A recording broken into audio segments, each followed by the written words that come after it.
Welcome, everyone. We'll be getting started in about 1 minute. Thank you for joining us. This is the Dennis and Peggy Kowalczyk story part 2. Sorry about that. I forgot to mute my my phone. Feedback loop, can you say? Okay, we're going to be doing and covering part 2 of Dennis and Peggy Kowalczyk's story, showing the evidence. And we're also going to ask Peggy some questions about what this has been like, how this has affected her, and get her her insight on how this affects people that have been victimized this way by the system. And we're going to get some good insight on that. So, and I think it's important that everybody understand how this affects people and how it gives them PTSD, how it traumatizes them on so many levels. And there's a reason for this, folks. They do this intentionally to break you down, to make you want to give up and succumb and let so they can take your kids. That's what they're doing, folks, but they're clearly breaking the law and we need to expose it. So that's what we're going to do here.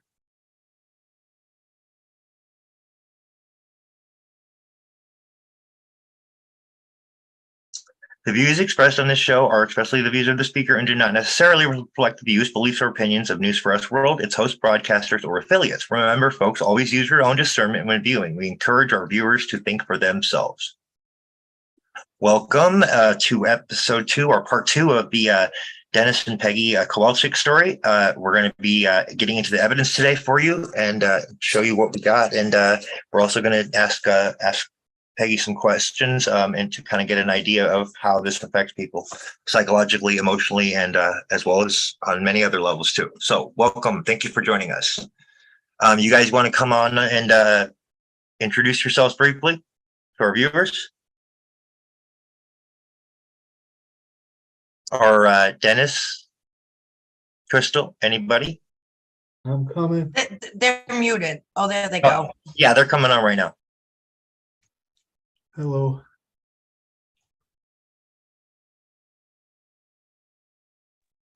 I don't think he can hear you too well. Can you hear me, Dennis?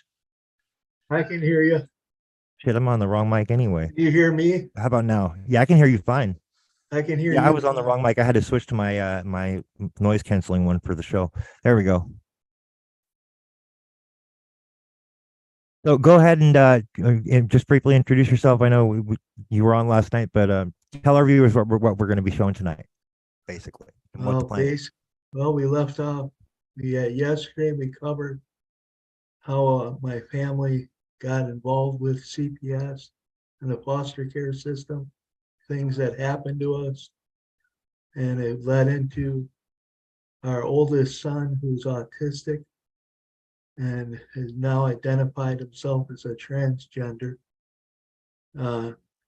suffered horrifically, both physically, from physical abuse in the foster system, and mental abuse and trauma severely in foster system. So tonight we're going to start off with, left off last night with a letter that my wife currently is looking at 22 years possible for imprisonment for trying to take my oldest son to safety from the abuse he was suffering in the foster group home. And we were covering last night a letter that kind of outlined what he had suffered in foster care the last 1.5 to 2 years. So we'll start with that, I guess, and then we'll lead in tonight. We wanted to cover for everybody out there how this, yesterday we kind of found out how it affects older kids in foster care, but tonight we're going to talk about children 3 years old and younger being placed in foster care. And like Stephen said, my wife volunteered to do a interview with Stephen one-on-one, talk about the trauma and psychological effects on how this is on parents and forced child separation. Take it away, Steve. All right, sounds good. I'm gonna bring up that letter real quick, and we're gonna have the screen reader screen it or read it for us. I got it working, unlike yesterday when she was not cooperating with me. There we go. Let's go. It's right over here. All right, here we go. You guys ready? Let me make sure I'm sharing my sound for our viewers. All right, here we go. 2020 CFOO 1056 State versus Peggy Kowalczyk. Your Honor, I am writing in regards to the State versus Peggy Kowalczyk and would like you to know all the facts in this case on how I become part of it, as well as my hope that you will find it in your heart to understand the circumstances in which these charges have come about, and dismiss them as soon as possible. I was hired by an employer care pool, which transports children and adults with disabilities and or those who without transportation resources could not attend school, work, APPTS. Otherwise. At the time I was assigned to transport Peggy's son Dylan Kowalczyk, from his foster home, Todd Don Davies family, to and from school at Appleton North High School. I developed quite a bond with Dylan. He trusted me, and on several occasions came to me crying, begging me to help him, because he was being abused not only mentally but severely emotionally. This is at this time a 17-year-old boy, very traumatized over not being able to see his family, Peggy and Dennis and sibling Noah and cousins. He was told they were very bad people and had kidnapped him at birth and he could not have any contact with him because they would harm him. He desperately wanted to have contact with them, but was not allowed, and any time this was mentioned to his foster parents, the Davies, he would be punished. Contact numbers of his extended family were taken and destroyed by Dawn, the foster mother, ripped up in front of Dylan. The following things were told to me by Dylan. The Davies had 2 additional foster boys, around Dylan's age, who could not share a room with him because the foster parents told them Dylan would rape them, in which they installed cameras in bedrooms and bathrooms, and recorded videos of Dylan as any normal male does, masturbating, and then showed these videos not only to the 2 other foster boys but also to extended foster family members, including 2 young girl grandchildren who were then encouraged to call Dylan Dillywacker. This not only violated Dylan's personal human rights, but also his right to privacy and dignity. Dylan had 2 pet lizards which came with him when he arrived at the Davies household. The Davies would constantly tell Dylan if he didn't listen to them they would cut up his lizards and fry them up in a pan and he would be made to eat them. This terrified Dylan, as these were the only things he really cared about in life after losing everything he has ever known. During this time I transported him. He threatened suicide numerous times, for which I am a mandatory reporter and reported this to my boss at Carepool, the school, teachers, resource officer, CPS, CASA workers and the foster parents, whom had him placed into the hospital for a psych eval. Also during this time Dylan decided he would like to explore his sexuality and became transgender, then going by the name of Iris. The Davies family would not allow this and locked him in his room. Would not let him have any social contact, friends, internet, personal relationships, and continuously showed him horrendous videos off of YouTube of gay and transgender people being beheaded, and told that if he continues to be a fag, this would happen to him. He had no one to support him and would tell me he wants to cut off his penis so he could bleed to death and no one would care anyway. I again reported this to the same contacts as before, only to be told there is no other places for him to be placed due to the shortage of families available. Now, Your Honor, this young man is very small for his age. He has disabilities, autism, and ADHD, and a long history of abuse in foster care. He was ripped away from his family during his adolescent years and has not had any contact in years with them due to lies he's been told. So, when he had threatened to run away, I offered my home to him to come to, versus the streets, where he could become an easy target for sex traffickers, or much worse, predators, which I felt was much safer than the streets. After no one of the proper authorities would help this child, I personally reached out to his parents, Dennis and Peggy Kowalczyk, and informed them of the trauma and abuse their son has endured and asked if they could please help me help him. They wanted to help, but due to this wrongful case here today they were unable to have any contact with their son. Now, Your Honor, imagine this being your child suffering all the things you have just read. Imagine hearing all of this knowing the proper authorities have been contacted and no one is there to help your child and you cannot do anything. I spent many days and nights comforting Peggy, over social media, emails, phone calls, who is suffering dearly knowing her son is hurting like this. She is a loving, caring, compassionate mother who has already paid enough by not being able to protect her children from the evils of this world, and not being able to hold her son and let him know that he is loved and wanted. Why would she need to be punished for loving a child, her child, the one whom she raised as her own since birth? There are so many unwanted children out there, and here we have a mother, just wanting her child. If you've read this far, Your Honor, I trust and have faith that you will see Peggy as the loving mother she is and was and is, just wanting to let her son know that she will always be there for him, that she loves him and will always, regardless of the outcome. But please see it in your heart to let this mom and son reunite so they can both share the love between them that lacks in so many families today. Please throw these charges in the trash where they belong. This is not a case of kidnapping in any way. This is a story of love and compassion, and an UNSEFLISH mother fighting for her child. Thank you for your consideration. Lori Augustine, 803 North Bay Ridge Road, Appleton, Wisconsin, 54915-920-740-1220. I don't know. We probably shouldn't have that on there, but anyway, so. No, Did- she actually said that she's clear and she wants to Okay. help. Oh, perfect. That works then. Yeah, she wants to be a witness in this whole case. Okay, you heard it, folks. Yeah, she wants She to help. switched So. jobs. She couldn't do it. She said she didn't want to work for those kind of people no more. Oh, She I don't could- blame you. She went, I don't blame her one bit. God bless the lady, because she went to anybody and any possible person. She tried to get help for the situation. Police department, Wonderful lady. social work. She advocated for her son when in our darkest times, and God bless her.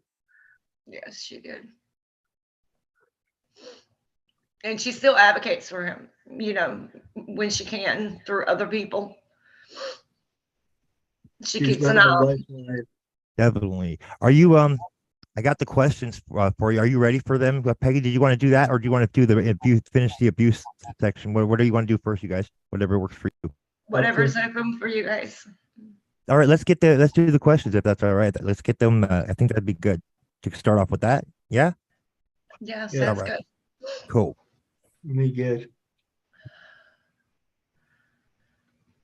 Would you guys be able to focus with the audience? I'm actually going to put them in. I'm going to use OBS and do a text overlay so that our viewers can also see them. Oops. Nope. Not where I wanted to put that. There we go.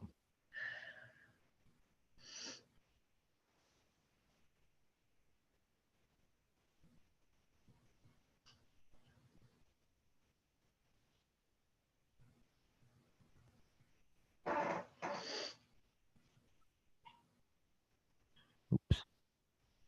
Hold on one moment, folks. Let me just get this scaled down so we can start. And I'm going to You're good. switch over to her. Oh, it's only going to show up on my end, actually. That's all right. We'll, I'll just have it on my end for now. I guess, because I'm the one asking it, I suppose. So yeah, that'll work. That'll work. Yeah. Okay. So how has this ordeal affected you on an emotional level daily, Peggy?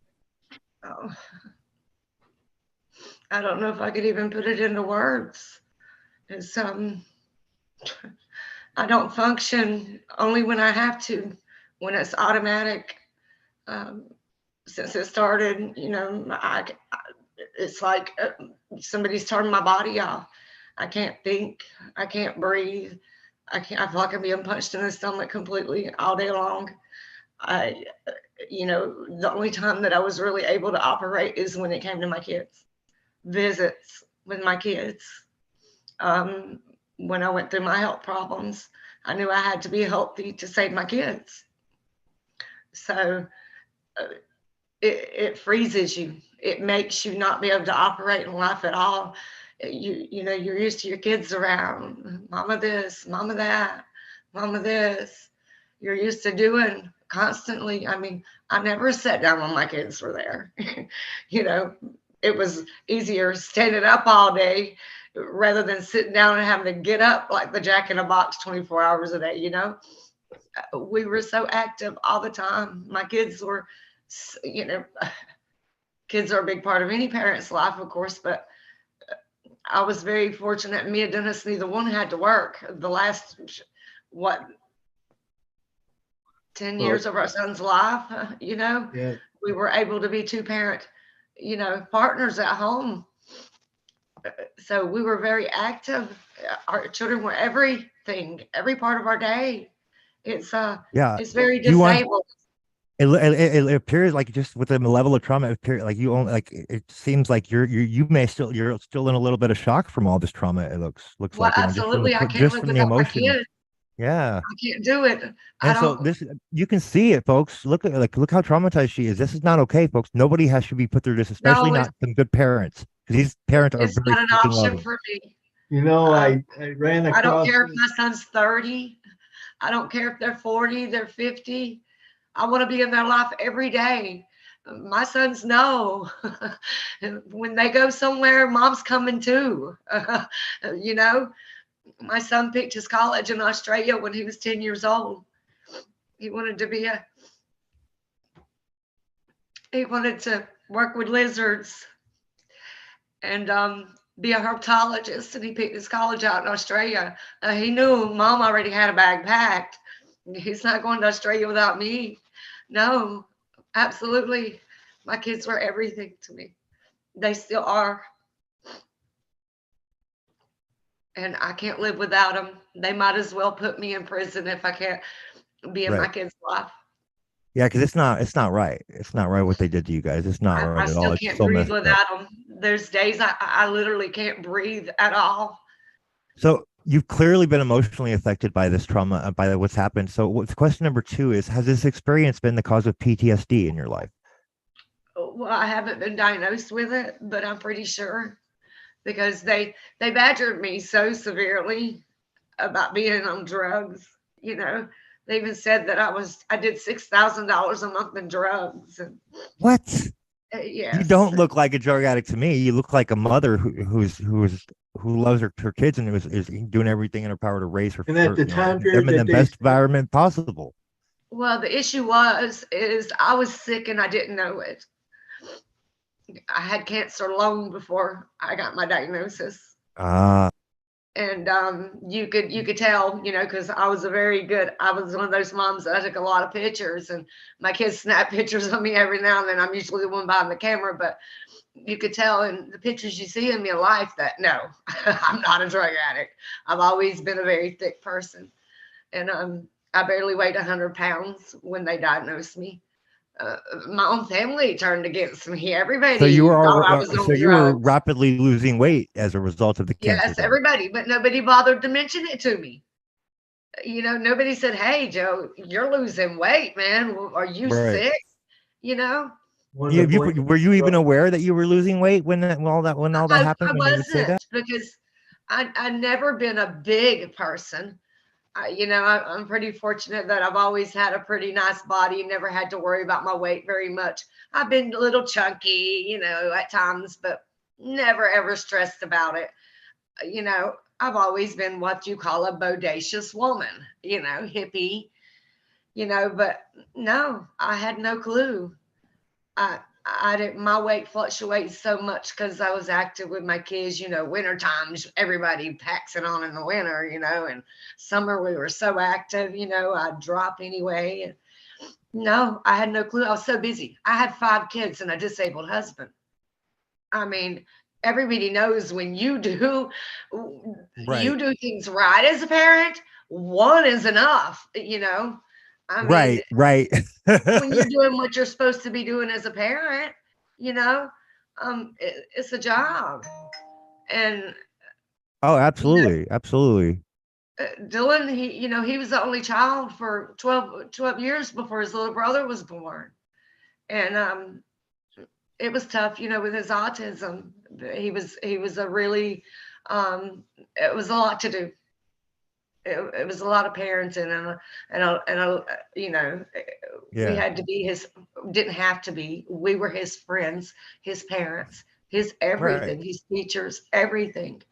Because Um, you're his his mother and father. You know, you care, you love this kid, like you know, because he is your son. Because you guys are the ones that raised Absolutely. him. He's my soul. They're both my soul. They're everything. I'm nothing without them. So I gave them question. everything. I mean, you guys clearly have, you know, it reminds me a lot of my parents. My parents and my uncle and aunt, they were foster parents as well. And they were, I mean, I must have had like 20, 30 cousins over the year, the last 20, 30 years like that I have on that side now because of that. But they're, yeah, no, you guys you remind me a lot of my aunt and uncle, to be honest.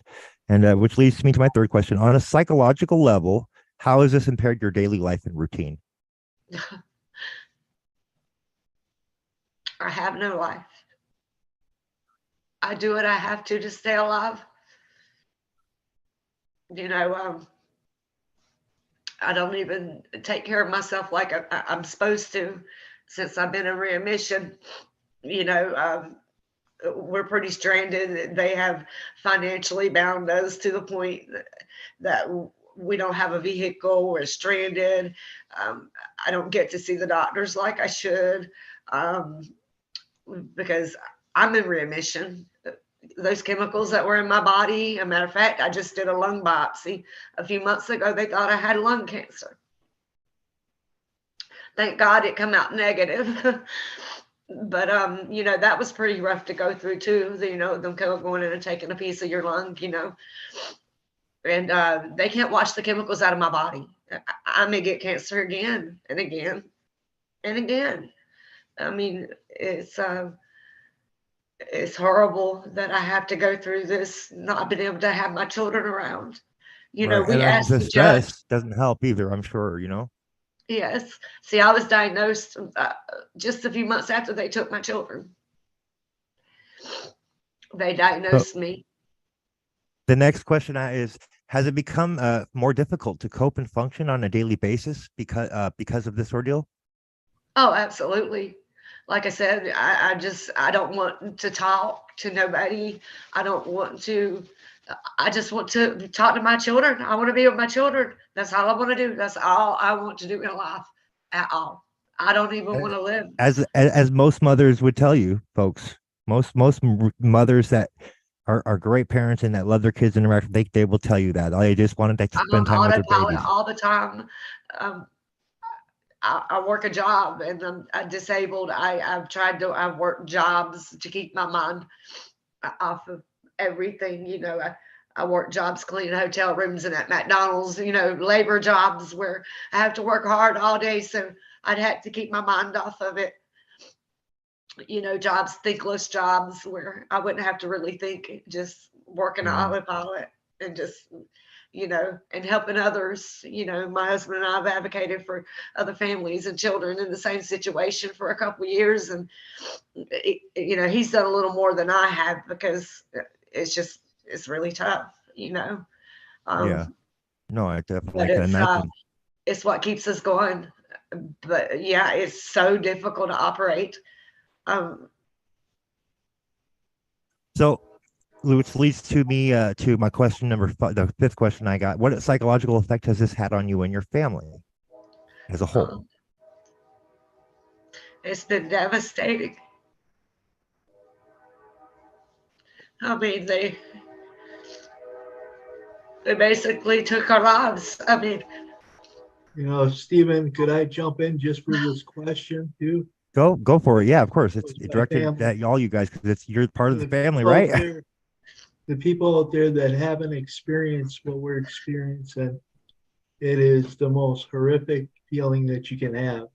I the dealt worst with feeling of one, all, Steve, is what they're doing to my sons, hurting them. yes. I mean, You we know, showed putting their yesterday, hands on them, hurting them. I mean, they're the ones that are the real victims here. I mean, truly, truly, Absolutely. one can I only don't care imagine what what they they're do to going through. me. Do whatever you want to me, but that's the hardest part, knowing that people are hurting my children. well, Go, go ahead, Dennis. we showed yesterday that our son was completely normal entering foster care.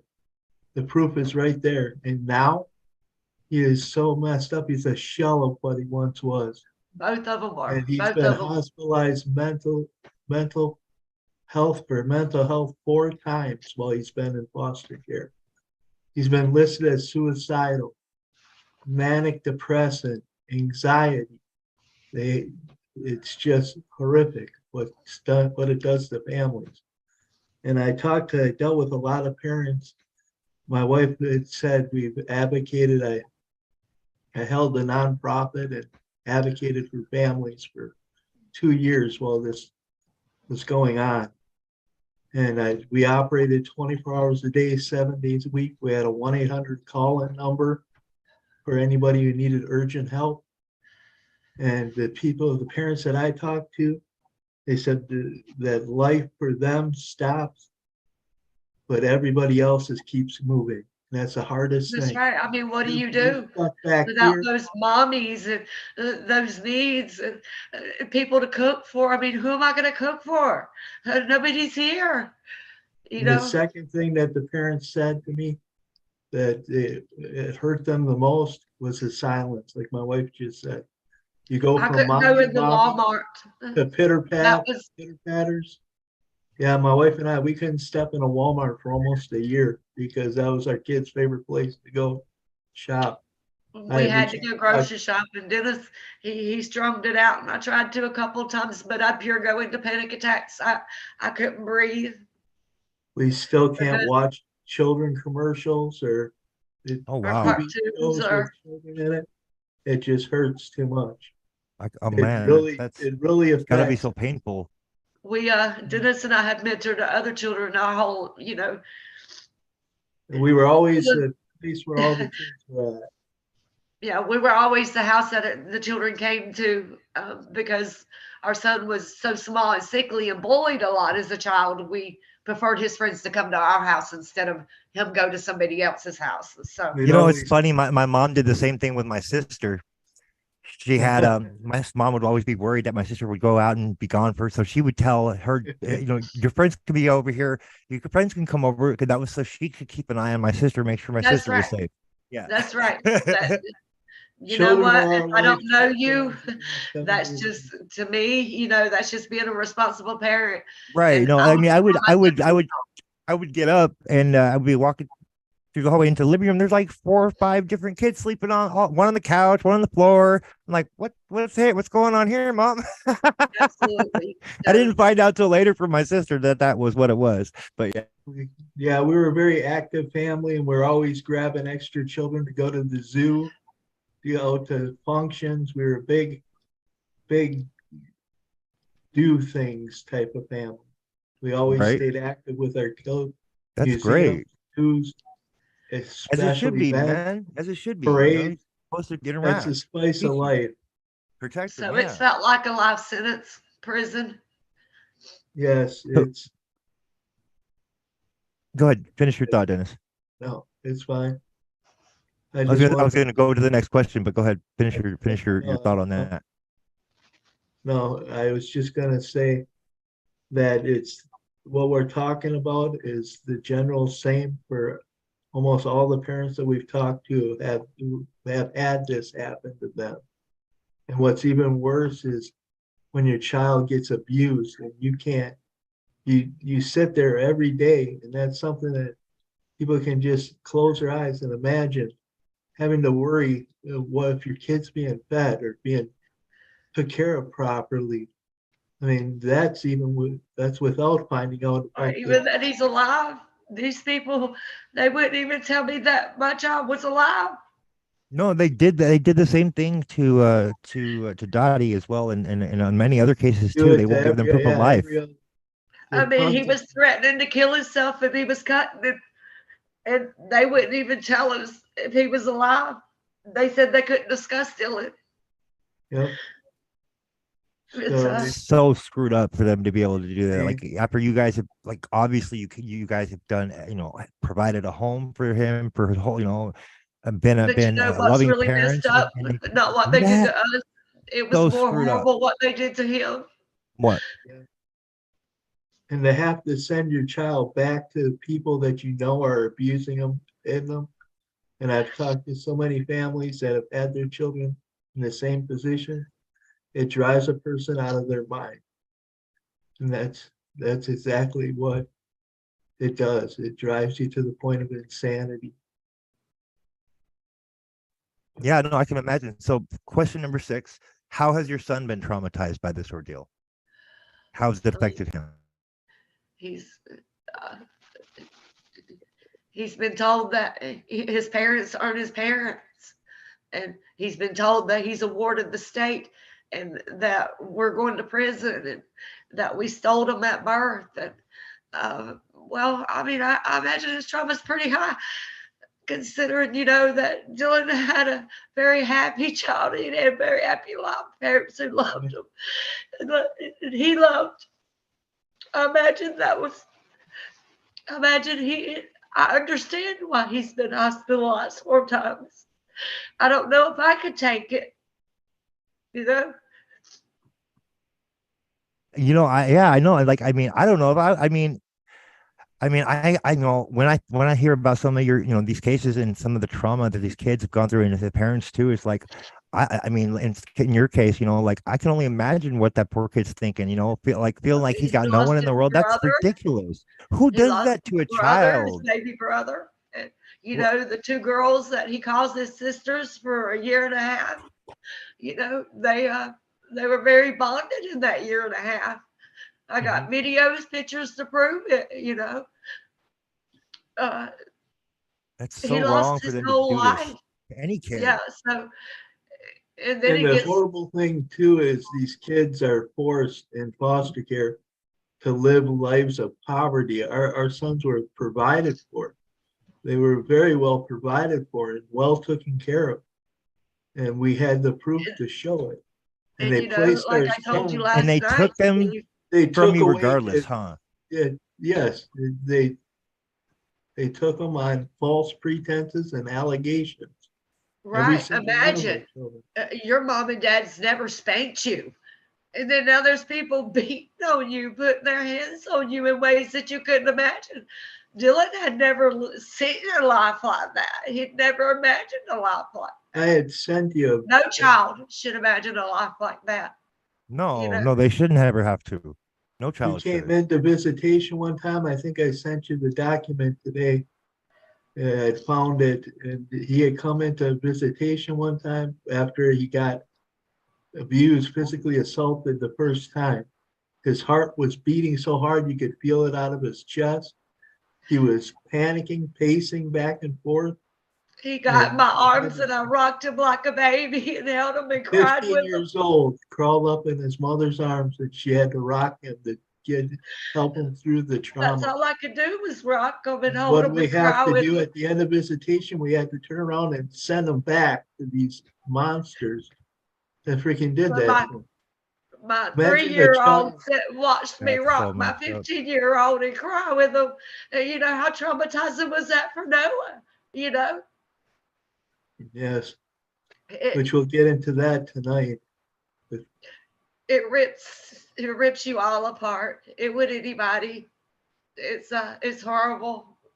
These people are monsters. My son's social worker asked him one day on the way to visit. He says, "Mom," he says, "Miss," he says, he called her his Kimberly because he couldn't pronounce her last name. He said, "My Kimberly asked me," he says, "how I felt about what they're doing to my family." And he says, "I want to hurt them," is what he told him. And she went and told the judge my son said he was going to hurt her. Oh, wow. So Wow. So they're it's intentionally so getting a horrible. reaction. That's so messed up. How do you do that? You're intentionally pretending to like you care and asking him how he feels, Yeah. and then you're using that against him to make hurt his family worse. Who does that? Who does She's that? a horrible person. That is not the worst To a this lady kid? has done. That's She ridiculous. deserves to A be kid, in a prison. disabled kid, mind you? No, that She ain't right. I'm deserves to be in sorry. prison. That's bullshit. That is such bullshit. That's not even That the makes me worst so she's done. angry. That's not the worst she's done. That is not okay. So, question number 7. Has this ordeal made it hard or difficult to cope in your everyday life? Well, yeah, it's so disabling that you can't function. I mean, the only reason you do is the love, the pure love that you have for your children, knowing that if you don't make it and you don't survive, who's going to save your children? It's definitely a battle of evil, and I call it the hide and Jekyll. You got That's what a one way lot like. pulling you this way and one way pulling you that way. Yep. It's very much what it You seems want to like go too. blow Yeah, them they up do 1 minute, 180s. and then the next minute you're like, wait a minute, I can't do that. It just that I can explain it like that. That's the best way to explain it. So yeah, it's definitely very, very disabling. Our life has been on hold since they took our kids. We just did everything we can just to merely succeed and survive. Try to push into helping other people with the same situation. We sat for 2 years and you didn't hear anything about anything like this going on. No matter what kind of research you did, you didn't hear anything about it. The first 2 years they took our kids. Now it's everywhere. It's horrible. But I'd like to say that's like the hardest time period out of the whole year for parents who have their children in foster care is the holidays. From Halloween to New Year's, there's high suicide rates that aren't being shown to the public. We have not celebrated one holiday, not one birthday since they took our children. I don't have a birthday. I think of my children on their birthday, and I always post happy birthday to them on Facebook, but we don't celebrate birthdays, and we haven't celebrated one holiday since our children left in 5 years. And you ask how it affected our son. What do? You can't, I can't. Who said it? What do you That's do? the next question up on the screen already. The last one was, how does this made it difficult for you guys to cope in your daily life? Was the previous. Frozen. We talked about, life stops for you, but for everybody else, it keeps going. Yep. And you're stuck in one spot in one moment in time, waiting for that reunification. I can't tell you how long I sat there and looked out the back door at the kitchen and waited for my kids to run up to the door. Mama, it never came. We Throughout spent all 3 this, years. I was hospitalized 2 times because my health deteriorated so bad. 1 year the first time since the children have been took, and 6 or 7 months the second time. And then I learned Steve, I was also battling cancer during this time. I went 9 months to chemotherapy, and then I had to do almost a year of radiation. No, I'm sorry, 7 months of radiation. And it ended up being almost a year of chemotherapy, excuse me, because they had to stop and give me a break. They were killing me. So that was the year. And then the 7 months for the radiation. And then I went through an 18-hour surgery to remove my tumor. Yeah, 18 The judge hours. wouldn't even allow my children to call me. Wow. My husband put in a request for my children to call me, and he told me It was a no. life-threatening surgery, and they wouldn't even let her. That's so screwed up. That's not right. Yep. I had to have 3 brain surgeries that were life-threatening, very dangerous for my Parkinson's disease. And I couldn't even talk to my kids. Like, it could have been the last time of my time on this earth. Same with life my was wife. tough. I had to 18 go to hours chemotherapy life-threatening for surgery. almost a year, and I had to go twice a week to chemotherapy for almost a year. I would transfuse for 8 hours, sitting there at the hospital with a IV for about 8 hours. I would sit there, and then I'd take the pump home with me and transfuse for 2 more days. And then I'd have to go back to the hospital. They'd unhook me, and I'd have to take fluids for 4 hours at the hospital. So- I did that for almost a year. And then when I Wow. started, That's a long time. And they knew you were going through this, right? They knew all this. I would do that. They made my visits to my son, my youngest son, on purpose on the day that I transfused for 8 hours. They made my only visit that I had a week on that day Wow. on purpose. So when my husband was in the Wow. nursing home, nobody could go see Noah. I still had to go transfer, and I would do that. And I'd go see my son. We would play outside. It was summertime. I'd take him outside. We'd play it. Look, you got to put me in the ground before I don't perform for my kids. Right. It doesn't matter. So You question know? number eight. Oh, go ahead, Dennis, and then I'll go on to the next I question. just Go ahead. wanted to Finish. make one last point. I'll let you guys finish. You think that because the system's supposed to help these children, taking them into foster care, these kids would lead a better life in the freaking with the foster parents and stuff, but such a high percentage. Like our son was put in foster care his entire high school career, and he had no homecoming, no prom. We missed out on not only holidays, but stuff that all children should get a chance to go through. He was It was a very pivotal locked time up in in a his group life. home, Yes. no senior pictures, no nothing, and living a life of poverty and isolation. Well, not to That's mention not his, right. his personal life. He needed his mom and dad. Yeah. These young people need their mom and dad to lead them through, into Worst being thing you young can do To adults. guide them. You know, Yeah, to these are guide them how to be a people. young adult. Yeah. Yes. There's no prudent parenting in the foster care system. There is no, And I now will he's all say this, confused about, no prudent his parenting. gender and his sexuality and wants to harm himself. I just want my son to know he's who God made him. It don't matter. Nothing else matters. The You hear same that, person kiddo? If you're listening, your mama loves you. None of that matters. And as it we should be, love you very your much. parents I will love love you you no more than matter what. anything in this world, and You're nothing matters. still, it doesn't matter about orientation or sexual, gender, whatever. You're still Mama who can't you live are and without you, always have been. Your personality doesn't change. It's just a decision on your gender and your sexual orientation. That's it. It doesn't change who you are. We got a niece that is suffering from the same, well, shouldn't say suffering. She's very conflicted as a transgender. And we told her that we're like, just because you pick a certain gender or sexual orientation doesn't change who you are inside. That's right. We You're still love still her. the We don't same- understand it, but we still love the person. You're And still the same special person that we love and cherish, and I mean, we're nothing's Christians, and gonna ever we change don't that. understand it because it's not God's will. But we're willing to educate ourselves and And see that right there, the fact that you're willing to do that is the definition of a good parent. well, Because that shows absolutely. that you If really it's Well, that you're important to willing to our go above son, and beyond. it's important to us. We love the Right. person. Exactly. And it doesn't matter, like none of that shit really matters anyways. It's like You don't you care if love your it's kid no matter Iris what. or Dylan. And that's what shows. It shows very clearly to me from you guys. Absolutely. And I don't believe that I want there's him to come home to his family.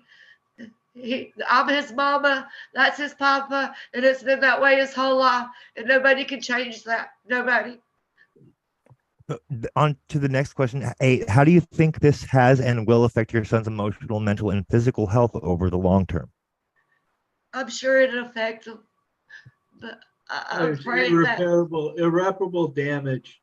Yeah, I'm Stephen. praying that God would somehow see a way to put me back in his life where I can help him get through it. Yeah, I'm sure it will cause life damage. I'm sure. I can say definitely the system, like we had talked about, 26,000 children per year exit the foster care system with nothing or anything. They just get dropped on their butt. But I will say, I'm so proud of my son. I'm the most proudest mom in the world because considering the trauma Dylan has suffered in the foster care system over Been the a last warrior. 30 years, considering his battles through his younger life with his autism and being a bully victim most of his younger life,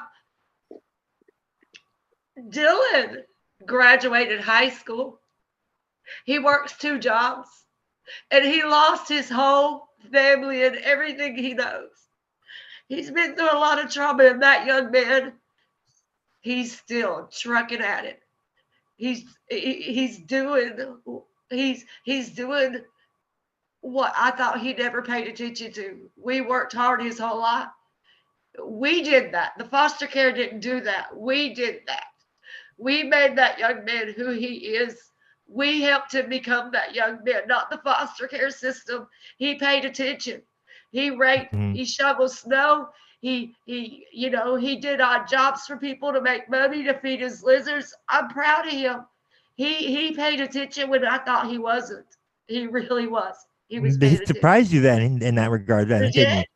There you go. Absolutely See, and did. that's another reason that's the kind of stuff that parents live for. When they were like, oh, that's a pleasant surprise. That's great.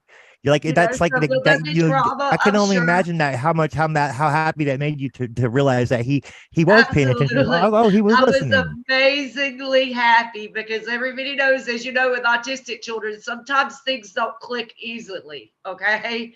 Sometimes it might take years for something to click. Sometimes it may click like that. But let me tell you, some things don't click forever.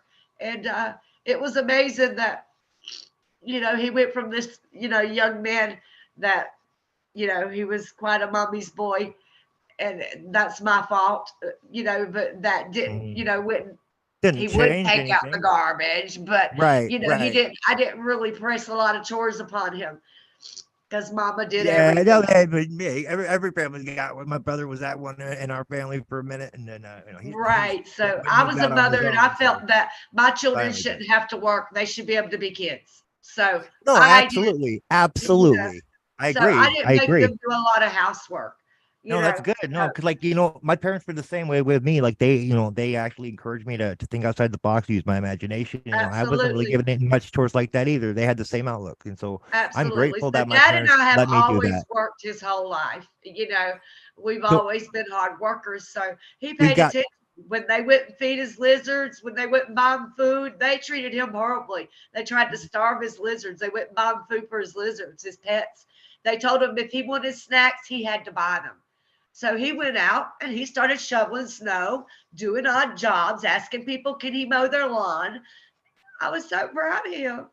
That's awesome. You should be. So we got two more questions, and then we'll get into the evidence in the second hour. So question 9 is, what do you think is the solution to ending this corruption? How do we go from here? How do we solve this? How do we fix this? Well, unfortunately, it's going to end with these criminal charges they have me on.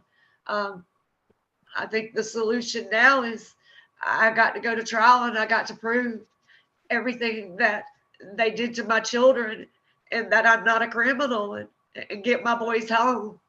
I mean, that's how it's got to end now. I mean, I got pretrial in a few days and I put a motion in, but it doesn't seem like the DA is going to, she put in a motion to, Redacted. to seal the my record. request to correct all the lies in the criminal complaint of my charges. So they're gonna block you from correcting the record, basically. That's Yes. ridiculous. That's bullshit. Yes. So That's it ridiculous. appears like the judge approved it, but I guess I'll know more on the 8th whether he did or not. Okay, I'm no lawyer, but we've got one last question, and I think so. This is the question number 10, and it is here. Let me bring it up. I haven't put it in the thing yet. Here we go. If you could talk to your son or sons right now, what would you tell him or them? Both of them, actually. If you could talk to both of them. that I love them. I miss them so horribly. And that I'm so sorry they had to go through this. And that I'm so sorry that if there was anything that I did to cause this to happen, and that I would give anything to give it back. It's not your fault. These bastards are doing this to people that they can target, and it's sick. Steve, we would talk before. I don't know if I have ever mentioned. I had to take a plea deal to protect my family. My whole life, I had never had a criminal record, but I had to take a plea deal because of my health and because I was the sole financial provider, the holder of benefits. If I went to jail, all the benefits and the hope for our sons in the future to get our sons home and get everything in order rests totally on me because of my retirement, my providing. So I had to take a plea deal. But what I say to them is, that's what I was going to say. The part of my plea deal was I had to write a letter to my son because they have got him so messed up. He's been blaming himself for all this stuff that has happened. And they've been supporting this. They told him that he was sending us to prison. He blamed himself because I was going to jail.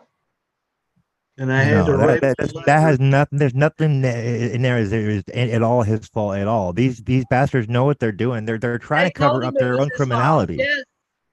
They told him it was his fault. He went with me. Wow. That I'm going to prison. That's not right. You better believe that's what they told him. What kind of human being gaslights and does that to a kid psychologically? It's so evil. Well, they told my 5-year-old that he don't have to listen to me. That, believe me, it was for your own good, Noah. You don't have to listen to nothing Joanne says. Wow. It's for your own good. That's what they told him. He told his dad. He says, Dad, I don't have to listen to her. He says, I don't have to. He says, Noah, that's rude. Don't say that to your mother. He says, Dad, believe me, it's for my own good. Oh, wow. Yeah, he was. So yeah, they're repeating what they've been told. Yeah, that's telling. Yep. Yeah, that'll get into next. But yeah, I had to write a letter to my son and trying to explain in a freaking letter all the lies that they've told him and how it wasn't his fault and how it was mine. And I told him in the letter, I said, I'm the one that was unable to protect you. I'm the one that wasn't there for you when you needed it. Because they do all this and they make the parents, you tell your children it's all to control the kids. Going to be able to protect them, and then it they is make to it control impossible. What they're doing is evil. But yeah, it's insane. I guess that there would be something else that I would say to my sons if they were listening, is that I've always taught them to stand up for what they believe in and stand up for the truth. And this is what Mom is doing. I'm standing up for the truth. I'm not taking a deal. We're going to trial because I'm not taking no deal. No deal. I'm not guilty. I said I wasn't guilty from the very beginning through family court, through this criminal court. It has been not guilty all the way. And I've never signed anything with these people. And you should press to take the trial, definitely. But they didn't need me to, because something, their mother. This is not your fault. This is not your husband's fault, and it's not your son's kid's fault either. And you know what? Victims always blame themselves, and you cannot blame yourself. Well, you didn't know you did not know that you fall for their bullshit. You're supposed to be able to see that. Right. Well, but no one knows. Who predicted that they would be doing this on this level? It's like I never imagined. I knew there was corruption. I just never imagined it was as bad as it is. Now that I've seen a lot of it. But you're right. Who would have thought? No idea. When I left my kids, when she said I abandoned them, I left them with their father. I did not abandon my kids. I left them at their residence with their father. That is not abandoning my children. And when I tried to come back, they had this big beast waiting in the room for me. When I put my key card in, I opened it up. The chain was on. I looked in and she bum rushed the door. And I ran. She scared. She was going to attack me. I mean, she was like 300 pounds. I mean, and I'm not kidding you. It's like, Right. It's intimidating, I can imagine. Called the police again that night. It's ridiculous. That is ridiculous. I've never been in trouble with the law. I've never had a drug history or CPS history. I'm telling you guys, I thought I was one of the, I always knew I wasn't perfect. I've never tried to be perfect. But I thought if I were perfect at anything, that was taking care of my children. But let me tell you, This that's isn't what they're about, looking for. They're this isn't looking for about good parents. parents. They're looking for good children. They're Or they're looking for good targeting those people kinds. Yeah, because exactly. they get more money for good children. My son was a good boy, minded. His parents taught him respect. His parents taught him how to respect others. It's an adoption incentive program in CPS. Oh yeah, yeah. It's it's the title for incentivization, isn't it? They can't have broken merchandise. They need I children think that are. all children are precious. They Whatever are. they come Every from. single It child on doesn't this planet, matter regardless poor, rich. of It don't matter. of color, But these creed, income, people any of that. want Every kid on this planet is treasured, and and should be absolutely, should be absolutely, should be looked after absolutely. and defended. And the fact that we got excuse my language, these bastards in these positions of power that are doing this, and they know what the heck they're doing, folks. Do you think they care? They're doing it for the money, and it's not right. And they're targeting these good parents, and they're making them out to look like they're criminals, when in reality they're trying to cover up their own criminality through their positions of power, That's right. which And they are I'm in abusing. my late 40s and I'm doing $6,000 a month in drugs. Are you kidding me? And taking care of 5 kids and a disabled husband. Did they even bother to try and find out if you were sick from cancer or any of that before even No. just jumping the gun? Honey, She passed drug tests. She opened up her blood work. And there was never any sign. She's never failed. you any know, the drug judge never ordered me to do a drug test.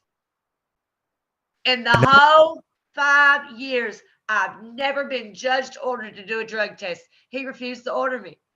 I volunteered to do a drug test.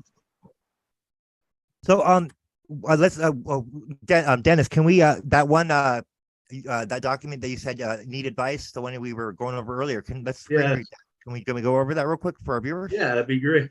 All right, cool. Do you have And then the citizens Crystal was complaint? asking how can her TikTok viewers find you guys?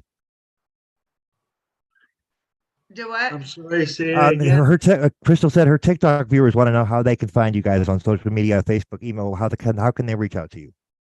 Well, we got They can reach email out on addresses. Facebook, or they can reach out. She can post our phone number. I mean, however, it doesn't even matter. Yes, it doesn't matter. Give my phone number through text, phone call, Facebook.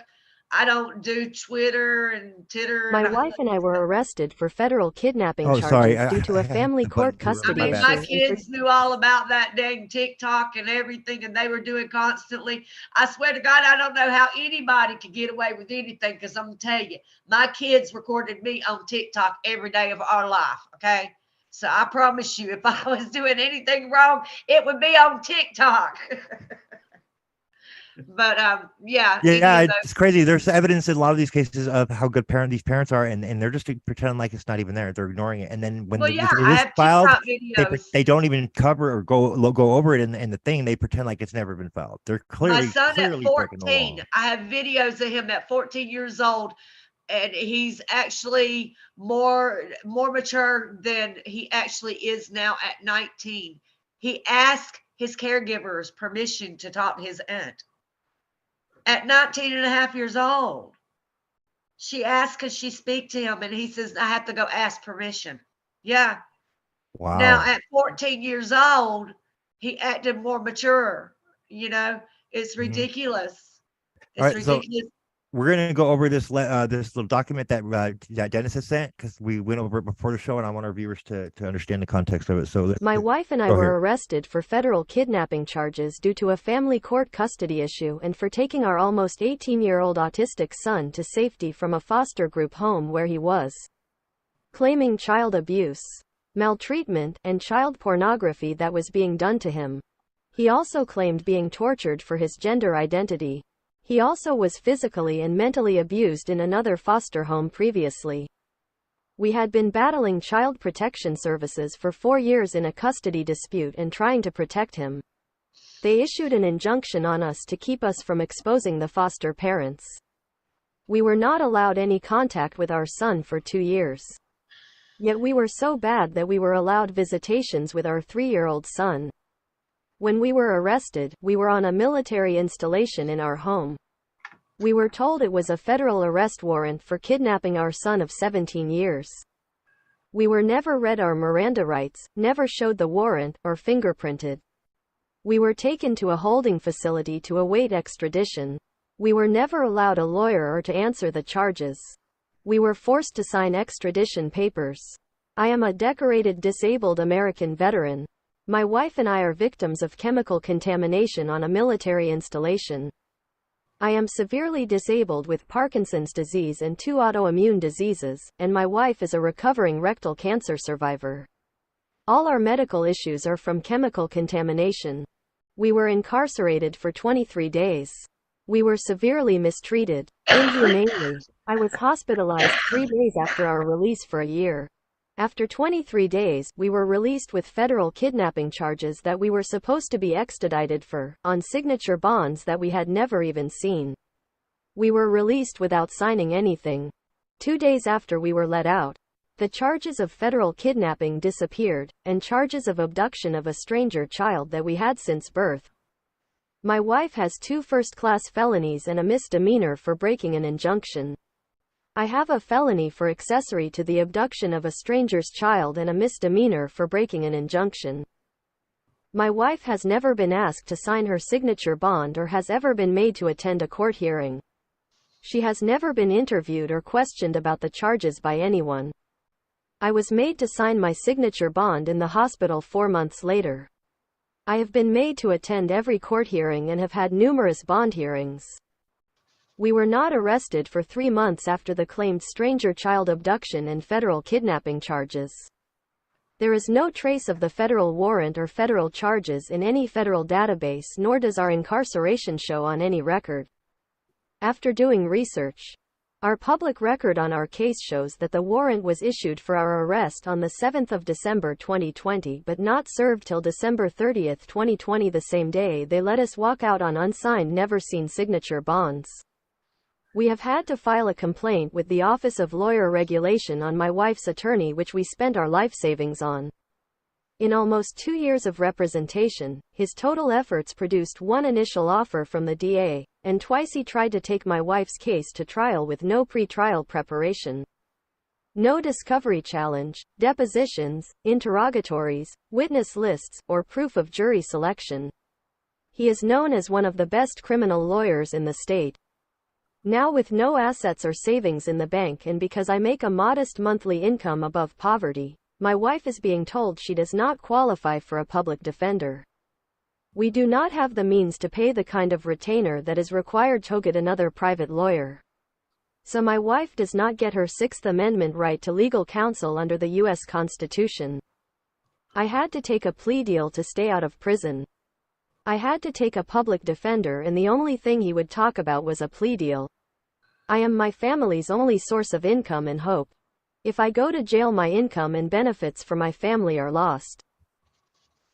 We can only speculate. The reason why this is happening is that our son claims abuse and child pornography in the Wisconsin foster care system and our persistent attempts to hold individuals guilty and responsible for their actions. This is just part of the atrocities that have been done to us. I know that the project only helps get people out of prison that was wrongfully convicted. I was wondering if you might know somewhere we could get help? Thank you for taking the time to read this. Dennis Kowalczyk, DennisKowalczyk6@gmail.com. So, Dennis, why don't you give us a little context to what that letter was for and what you told me about it earlier? Well, like you've seen in the letter, they said that they issued a federal arrest warrant for our arrest on federal kidnapping on December 7th, 2020. But we looked earlier, you helped me look it up earlier. We looked up my wife's and mine public records, which are open to everybody in the public. And you see, it shows that arrest warrant It doesn't say federal arrest warrant. It just says a arrest warrant was signed by Judge Metropolis and Appleton.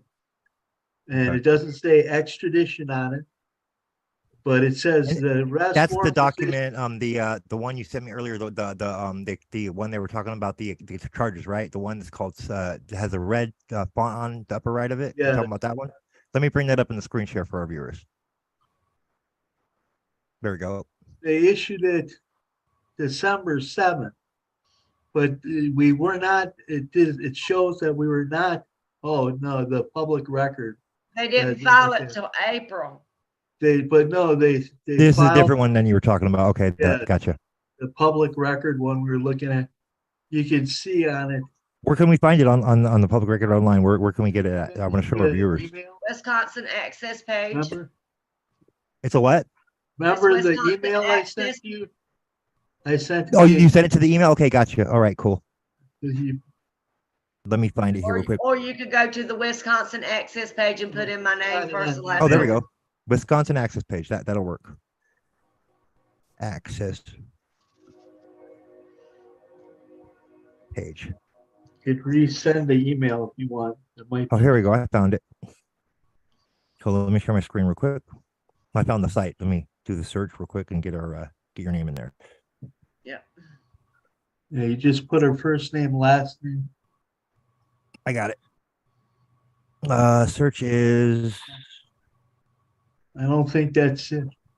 That's not it. Okay, let's look at. Type in. Let me check my.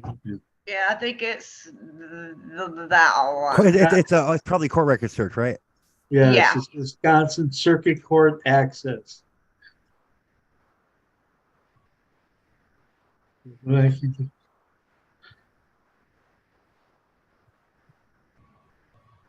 There we go. Here we go. Case search, Wisconsin There you court go. system. That's it. Yep. Go to Circuit Court, Yep. down. Down where it says circuit court. Yep. Yep. And then you Click I agree. agree. And type in KOW. And first name Peggy, and And don't. then Outagamie County. That's it. That's all you have to put in is the county. Outagamie. O-U-T. Right there. Yep. There you go. Just Click on view case. case details. And remember, we scrolled all the way down.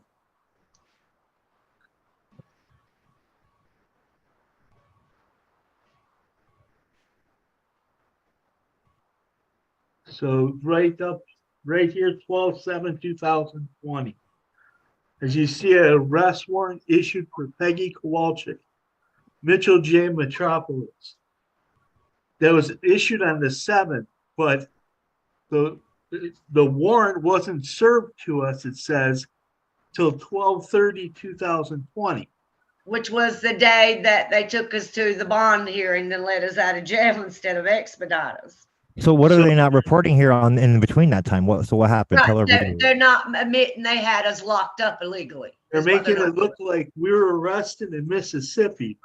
They're making it Okay. look It like. says on my paper that I was served that the warrant was squashed and I was served the bond.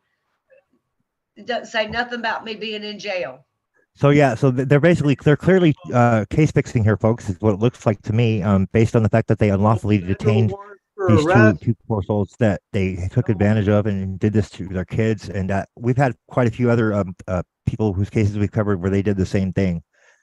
Yeah, no proof we were in jail, no extradition orders. It made it seem like they served the warrant and they hunted us down. And on the 30th of December, they apprehended us. And they made it look like we were apprehended in Wisconsin.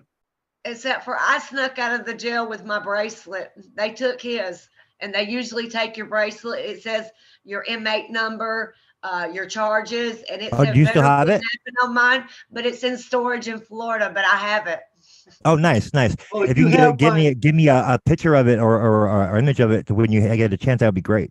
I got to get to Stephen. Florida and get it out of storage, but it's Sounds in good. there. Steven, And, you have my mug shot. Oh, yes, that's what we With got to the- bring up. That's what we got to bring up. Yes. The Give me Mississippi. one second here. Let me bring it up on my computer and then we will show it.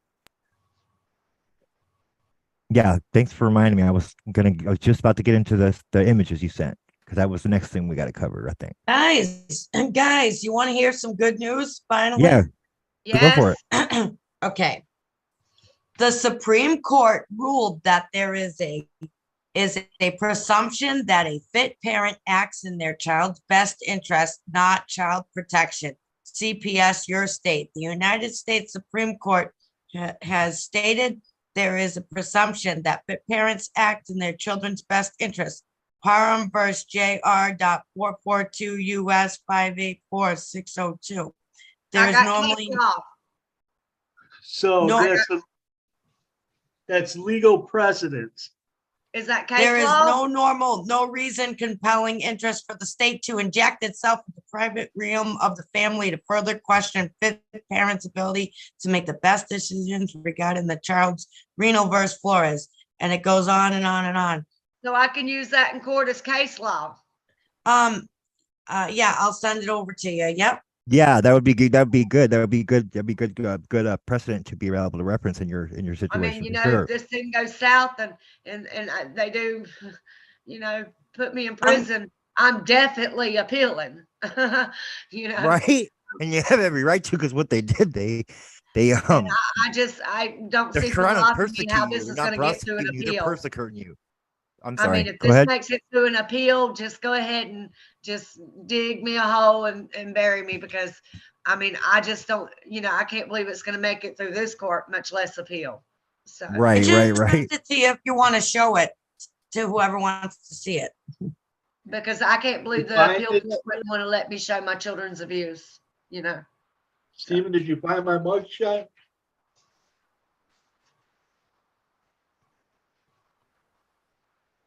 There you go. There it is. They couldn't even, he was so disabled, they couldn't even get him in to, they couldn't fingerprint him, anything. They couldn't even get him into jailhouse uniform. The thing that I was telling Steven I'd like to point out to the audience is the code. That code is a Mississippi criminal statute code. I was charged underneath Mississippi law for child abduction. And then if you look at my mugshot, what's it saying the status? Charge dismissed, other. Charge dismissed. I was Yep. arrested for And Mississippi. he's on probation right now. They charged him in Wisconsin for the same charges and he's on probation. That was dismissed for in Mississippi. Yep. Just like they're trying to charge me with an attempted abduction, they said they already arrested me for 9 months prior. Now they're trying to charge me for it again. By the way, they never arrested me or informed me I was wanted for attempted abduction, just to make that clear. I just wanted to point that out. So yeah, they're doing a lot of things that's not even close to right here. This is some funky, I call it the circus. It is a circus. It's a circus show. I feel like I'm in the Twilight Zone. I'm in a bad nightmare and I can't wake up, you know? Yeah, no, absolutely. Yeah, it does look like it's a Missouri code. Crystal, if you gotta go, no, don't worry. It's like I know you said you had a meeting, right? Crystal? Yeah, so I'll catch back up with you guys in a little bit. I'll Sounds just be on good. mute. I'll be fine. I'll be muted. No, you're good. You're good. Go ahead and do what you gotta do. No worries. All right. Did you want to move on to what did you want to, okay, you're looking up I'm looking up the code. I want to show our viewers that what you're saying is true, that it's a Mississippi code, not a Wisconsin code. So here you have it, folks. It's a Mississippi code, 2013 Mississippi Code, Title 97, crimes against the person, kidnapping, punishment. So this And is. do you see that kidnapping? Notice that, Steve. Remember what my lawyer told me? That nobody's ever been charged with the charges that we're charged with. Yeah. So the next thing we're going to do is we're going to look it up and see if Wisconsin's got a code of the same thing. And if we can't find them, we'll find You one. won't And find there's abduction. your It's not proof, a folks. charge for abduction. I did look it up. My lawyer was right. Under abduction, it says kidnapping. You will never find a charge that says what they're charging us with. You know, abduction, PTAC, taking of a child. You won't find that nowhere. It'll come up as something else, kidnapping.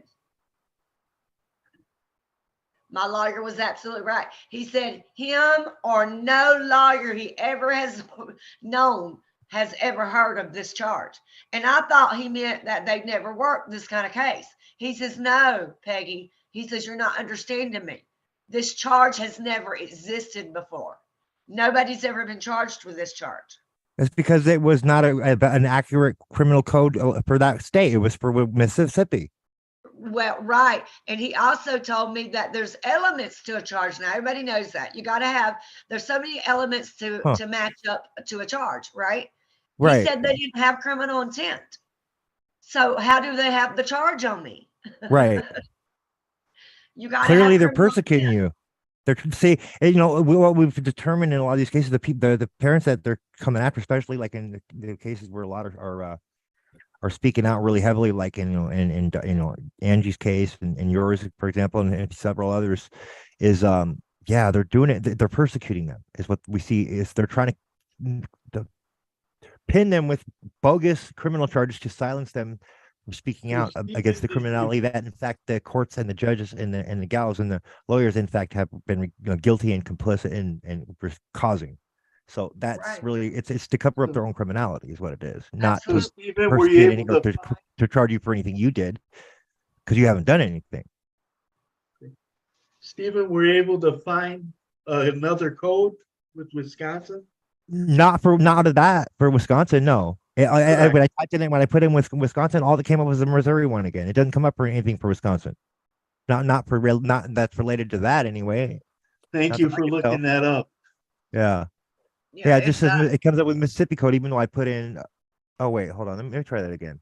My sister, when they locked us up in Mississippi, she called a lawyer up in Wisconsin, and he says, "Ma'am," he says, "if your sister was arrested for federal kidnapping from Wisconsin," he says, "it would be in my computer." He says, "Your sister is nowhere in the federal database."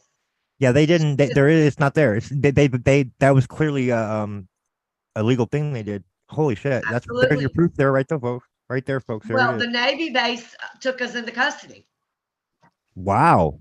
The So Navy they must have complicit in in it. handcuffs and handed me over to the city police. They sure did. Wow. They made me drive back to the base. Matter of fact, when they called me on the phone, I was sitting at the pharmacy picking up my mom's medicine. This was a Saturday, y'all. We had no clue. My husband was napping. I went to the pharmacy to pick up my mom's medicine. 3 months later. I mean, how did we ever dream they were coming to get us for kidnapping 3 months after the fact, right? Well, right. He called me on the phone. He says, "I just arrested your husband for federal kidnapping." He says, "Miss Kowalczyk," he says, "you need to come home. You're going to be arrested for federal kidnapping." I'm like, you know why that was done? Because he couldn't have touched me. I should have just left. Because they had to have a federal reason to arrest us because we're on a federal military. They waited 3 hours. Wow. Oh, wow. So they made up a federal charge to arrest us. That's why they made my wife go back to the base to arrest us. I was freaking out. I was calling lawyers. I was calling on my family. I was like, oh my God, freaking out. You know, everybody goes through that. Should I run? Should I go home? Well, they had my husband. That's so screwed up. And they had my mother. And I'm like, oh my God, I gotta go home.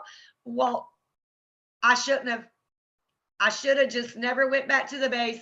And I could have did us more on the outside than I could have done him in there. You know what? I listened to my husband. They put me in psych. They threw me in psych 3 times in this jailhouse with no clothes on and a heavy lead weight in psych and suicide in a concrete room with all windows butt naked. Okay. Wow. Guards walking by. Well, they're coming to get the federal kidnappers. Oh yeah, they tortured. I heard my husband screaming all night long. Please help. He screamed. I was screaming, leave him alone. Look, That's all I could hear. And I think they did that on purpose. They wanted me They to did that hear my husband screaming. they do that. It's sick. They Yes, It's took they, I me heard they, they off, my do that to husband rub it in your screaming face. It's really sick. and they begging him. intentionally took He me was off of begging half them and my screaming. medication. He was in so much pain. They I had abused a him so bad. special, I had a special pump that would pump medication into my small intestines. They Oh, shut wow. it. Yep, They they just- shut all his medications down. Wow, that's so screwed up. He That's couldn't even evil. walk. He lost his legs. And do you know they tortured him? They told him, "Get up, you can walk. Get up. We know you can walk, you lazy ass." Do you know they had somebody come in there and threaten to beat Wow. him up because they told him that he was giving him a hard time? I had a Yes. guard pick me Wow. up. They convinced this guard was like 7 foot tall, 350 pounds. He came in, he was a monster, and they convinced him that I was faking it. He grabbed me by my shirt, picked me up out of the wheelchair, and held me in midair. And then he stopped. And I was so scared. I was You like could tell praying. something was wrong. He knew something wasn't right at this point. Stopped, and he said he could feel my body all tensed and He knew something contorting was wrong. from being off the medications. And They he told stopped. him Dennis was an unruly inmate. Okay. He was He the came in strong there arm. to beat me senseless. He picked me up in midair and held me, Thank God this guy was a Handling decent guy it. and he knew something wasn't and right. he turned and So looked when at he realized, he was like, wait a minute. Yes. yes, he turned and looked at the guards. He said, "Something's not right." And he laid me gently down in bed and pulled the covers up over me and walked out. Well, good for him. Good for Look, him. And I good for heard you my too. husband That's scream see, all that's the night kind of long. person that we need more people like that in law enforcement, because if we did, we wouldn't have a lot of this corruption, you think? Absolutely. They tortured me. I had medical needs from my, my cancer. I have disabilities that, where I need, let's just say I have, medical materials that I need, supplies. They Right. would give me my medical supplies. Oh yeah, they get their rocks off doing that shit to people. It's messed And up. mine's pretty, without getting too graphic, I had rectal cancer. So people know what that has to do with, Right. so it was very unsanitary what they did to me, and they could have killed me. They could, yeah, Um, it could have very well killed you because of the possibility of Yes. infection and all that other shit. When I Absolutely. said inhumane in that letter that you read, it was inhumane. They placed me in a room with a broken toilet that was flooding over with urine and feces. Oh, this place was a And waste they of. left me sit in that room. I had to pee and poop on top of the overflow. They didn't fix it for almost a week and a half. Wow. Look, this Wow. place was Couldn't a even waste walk of. in the room, it would stink so bad of urine and feces. Yep. They didn't clean these That- cells. When they moved us into them, we had to quarantine for 2 weeks, 4 weeks. They didn't clean any of these cells. There was poop. I mean, it was so nasty and they didn't give you nothing to clean with either. I mean, you had to make up your own You know how cleaning. you see in the prison movies, people get cots, like bunk beds to sleep in. They made people sleep on mats on What cement. they call boats. They look like Wow. plastic canoes. Oh We wow. had to one tank with just with a double bunk in it was meant for 2 people to sleep, one on top, one on bottom. We had one on top, one on bottom, and 2 boats in the floor in each tank. There was Oh, some wow. people in cells sleeping on mats. Yeah, Just they mats called on them floors. boats. It looked like a plastic canoe they would lay in. Oh It wow. was just horrific. But look, I'd sit there and listen to Dennis scream all night long. Please listen to me. Please help me.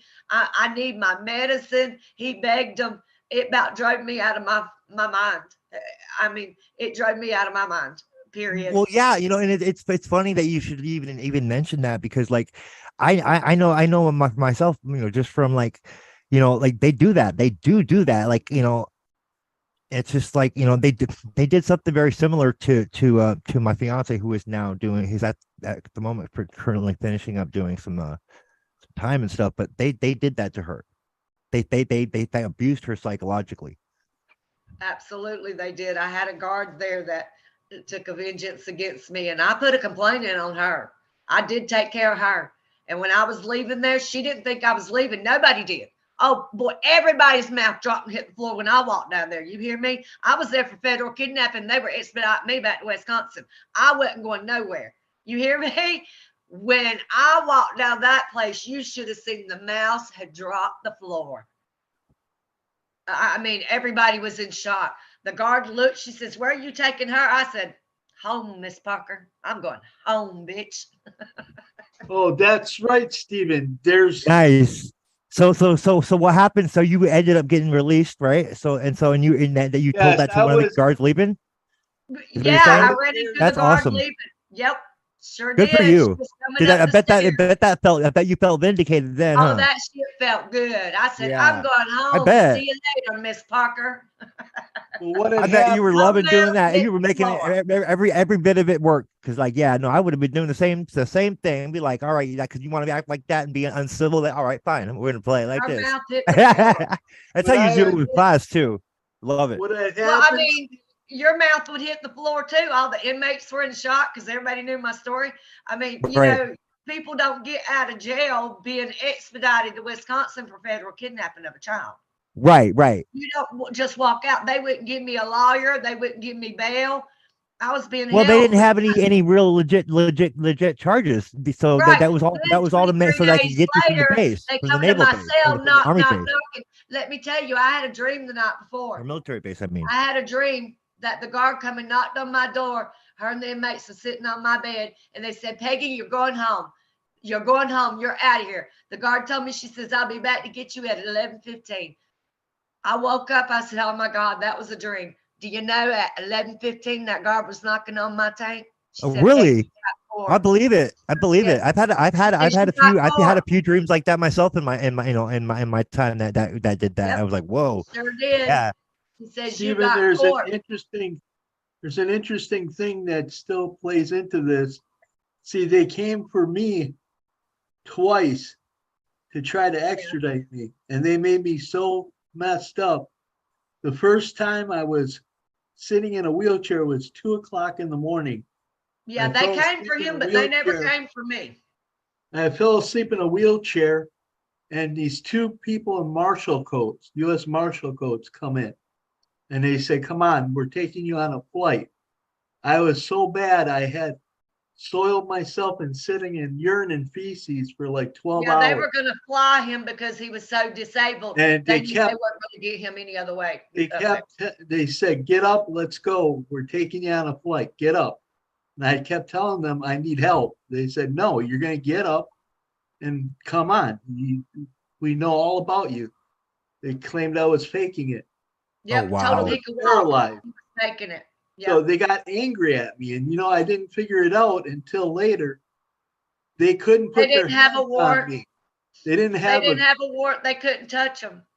Nope. They When have needed you him ever to known get up and walk. they That's the they reason could they not couldn't lay take their him. hands on me? They had to have me go voluntarily, Yep. but I was Because stuck if you in a don't have a wheelchair. warrant, you can't put your hands on somebody, right? Oh, that's well, there you go. I didn't realize that till later on. When have you ever heard of U.S. Marshals coming to get somebody and they just leave them there? Never. No, when you're told to go, you go one way or another. They don't Kicking, care if you walk, kicking, fly, screaming. crawl, you going. Right. And the That's fact that they didn't have a legit warrant, they couldn't pick you up That's because of right. that. That's what That led me. you are That's where I absolutely first right. realized that there was no legitimate warrant for our arrest because they couldn't let their hands on. She got angry. Oh, the female U.S. Marshal was just livid at me. She's screaming, "You'll get more of a sentence. You're to come now." And I'm like, And "I he help told her, you he up." says, "Ma'am, you don't understand." She told him she was going to charge him because he refused to go after he already signed the expedition. I said, He "I'm says, not." "Ma'am, you refusing don't to go." understand. I'm not refusing. I'm telling you, if you will pick me up and put me in that chair, I'm willing to go." He says, "I cannot walk." So they wound up leaving. And then the last time before, that's why they got out, they were unable to extradite me. The doctor, the day that we got out, or the day before we got out, I remember sitting, I was right across from the doctor's desk. I heard the doctor in an argument, and his words were telling the person on the phone, he says, I tried everything. I cannot okay him to be transported. Yeah, the And he- doctor wouldn't release him. He couldn't be The transported. He doctor was due- resigned Yeah. after they came to get us. The day they were coming to get us, that everybody was crying. The doctor who had been there for years resigned Oh wow. when we were Well, released. he knew that he abused Dennis. They abused Dennis the whole time. They cut his whole medicines. They almost killed him. When we got out of the jail, do you Mhm. know? Well, we didn't know we were getting out. We were extradited. My family was 6 hours away in Florida. And I called him. I said, they're letting me out. Come get me. Come get me. You know, we had to Right. wait 6 hours. They didn't waste no time getting us out of there. Let me tell Oh, you, right. Dennis couldn't speak to me. It took them like 6 hours to get here. I wasn't hanging around there. I loaded him up in that chair. We walked for miles. I pushed him for miles to the nearest store so I could get me a cigarette. Right. I bet I would have done the same thing. I said, I need me some nicotine. I needed a cup of coffee and a cigarette. You I know, the would not- first thing that I did after I got released, I got put on a bus, and I went to the corner store right across the street from the Greyhound station where I was getting my bus ride home, and I got me 3 packs of cigarettes. I must have chain smoked through that first whole one until the bus got there. Look, Dennis could not speak to me for at least the first 3 hours we were sitting there waiting. He could not literally speak at all. It was like he was in the coma, and then eventually he come out of it a little bit at a Well, time. yeah, because of what they did to him. Obviously, that's so screwed up. Yeah. That's Well, so 3 messed up. days, like I said, 3 days after they released me, You guys have a good lawsuit on your hands, though. Once you get out of But this, let you'll be me able to tell sue the you, shit out of them.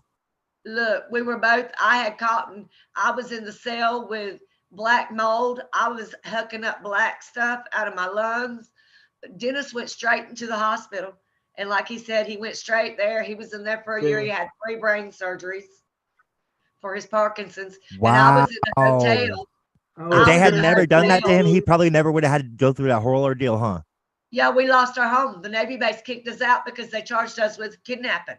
It So was I all was in false a though. Like, hotel. what? So, what do you like? What did you ever go back and try and tell them and show them? Hey, no, this was a false Oh yeah, arrest. we did. What did they do? What did they say to We that? went back and we told them they dropped the charges. I We told had to them go. they were We still just had to go. speechless. Yeah. Yes, They gave us 1 day to pack a U-Haul after we just spent 23 days in jail being, I mean, I can't tell you, no sleep, not fed, abused, freaking tortured. I mean, you know, they could at least gave us a night's rest, you know, for 1 day to pack our U-Haul of our 3-bedroom, 2-bath house. everything that we owned to all of our For a precious- lifetime of service to your country, and that's how they treat you? That's Now ridiculous. look, this is the same military that supported my son, both of my sons since birth. Now, I don't know how anybody convinced them that we kidnapped the children they have supported since birth as our children. Yeah, they claim to kidnap the children when they're in the federal database, the DEER system for the U.S. military government. They should at least had some questions. At the very least, you would think. So what that tells me is that they were complicit in it. They were doing a favor. That's what I'm saying. They colluded with the. As you'll see in the yeah. videos, maybe I think we're going to do another video. We have police footage where. Yeah, we're gonna police- do the body cam footage on the next one. The next, I think either Yeah, if not where tomorrow, they- the next where they day, because claim there I is want to get a chance to high-up cut them all and people. get all the parts out that are relevant. But we're gonna go and we're gonna air that. I think probably if not tomorrow, the next day. But we're gonna see you guys tomorrow as you know, well. We're gonna We're have gonna To definitely give you check that an out. soon. idea, there's 1, 2, 3, 4 states involved in the abduction and abuse of my children. So it's pretty big. There probably is a lot of big up people in it, you know, because that's what they're going to need to hide the crimes. Yeah, Yeah, no, right. I've seen that in other cases too, like across state lines. I said like several states colluding together. Yeah, I've seen the Right. same pattern in other cases as well. Well, I'm going to let everybody know I'm nobody. I'm not high up, but I'm high up with my children. And I'm That not right going, there, folks, is a mama bear I'm not going nowhere. and Hey. a mad mama. Hello. Hello. Your Can you guys your pause stuff the is line for, flashing like, really 2 bad. minutes? Say what? Look, I Can gotta you go to pause the prison line 20 for all years. of 2 minutes? My children will be right there on my visiting list, and I I didn't even promise know you we could do they'll that. get Hold on every one week. second. I don't know if I can pause it from this end. Oh, you're good. We're probably going to wrap it up. We're about an hour and 45 minutes in, but we'll any last words you guys you want to say to our audience before we wrap it up for the night? No, it's just thank you for watching. Yes, thank you, Please get a everybody. hold of us. My wife needs the support. God This bless is everybody wrong, what's out there going on. going through the same things we are. Yes, we no matter what, I just can't thank everybody enough that's doing and helping us. God bless everybody. We're going to be covering their story all the way up until the 8th when the pretrial happens, and we're asking for everybody to help and appear as a virtual court watcher. The more people we have, the more pressure we can put on them to that Yes, there's eyes on them. They'll be less likely they'll be to commit you can criminal call acts us and get the and Please, persecute please, these please folks. tell Judge Petropolis this is not an abduction. This is a mother that was trying to save her child. Yeah, we're emailing and calling the district attorney's office, bombarding it with support because of these atrocities that are being done. We're making a stand, and this is not just for us, but this is for It's for all the kids that are going through. through this, all the kids that are affected by this, and all the Absolutely. families. Because there's Absolutely. other people that are in the same situations we are. You know, Dealing through with- it all, like my son said, you know, he told me, he says, Mom, he says, believe me, he says, they're not just doing it to me. He says, they treat all the foster kids the same. You know, through all his Yes, he trauma, said he that. still chose to tell me, Mom, it's just not me. It's all of them, you know. So he cared about what they were doing to them as well. He saw it too. Yes, Absolutely. Absolutely. Smart kid, good kid too. All right, He thank you guys so much for jumping on you, with us, Steve, and I for can't wait having to us air on. that body cam footage. It's going to be good, folks. Don't Yes. miss it. We're going to be covering it all this week. Yeah, So NCIS Absolutely. and police and just about anything and everything. yep, Let's get it exposed. let's do it, folks. All right, thank Stand you. up We're together. wrapping it up. Thank you everybody, and thank you for the audience for joining us. We will see you